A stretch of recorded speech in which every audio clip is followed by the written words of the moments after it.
பொண்ணு பவானி எழுதி வச்சுட்டு வீட்டை விட்டு ஓடி போயிட்டப்பா. தான் சொல்லணும். நான் போய் விசாரிச்சுட்டேன். இதான் அந்த அட்ரஸ். சொல்ல முத்து கிருஷ்ண ஸ்கூலில் பார்த்த விஷயத்தை எல்லாமே நம்ம மீனாட்ட வந்து சொல்லிக்கிட்டு இருக்காங்க. இவங்க 2 பேரும் பேசுகிறத நம்ம ரோஹிணி வந்து கேட்டுக்கிட்டு இருக்காங்க. மாதிரியா அண்ணாமலை பேரில் வந்து டிரைவிங் ஸ்கூல் ஒன்று வந்து ஆரம்பிக்கிறாங்க. அதை ஆரம்பித்து வைக்கிறது வந்து பார்த்திங்கன்னா நம்ம விஜயா தான். அப்புறம் போல் பரசு அண்ணாமலை கிட்ட என் 2வது பொண்ணு பவானி இந்த லெட்டரை எழுதி வச்சுட்டு வீட்டை விட்டு ஓடி போயிட்டா அப்படின்னு சொல்லி சொல்கிறாங்க. இங்கே பார்த்திங்கன்னா அந்த பையனோட வீட்டில் என் பையன் வந்து ஒரு பொண்ணை கூட்டிகிட்டு ஓடி போயிட்டான் அப்படின்னு சொல்லிட்டு பேசிக்கிட்டு இருக்காங்க.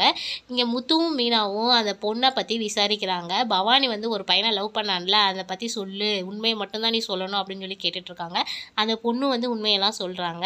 இங்கே மலேசியா மாமா அந்த பையனோட வீட்டில் நான் என்ன ஏதுன்னு விசாரிச்சுட்டு வரேன், நீ ஒன்றும் கவலைப்படாத அப்படின்னு சொல்லிட்டு அந்த பையனோட வீட்டிலேருந்து கிளம்புறாங்க.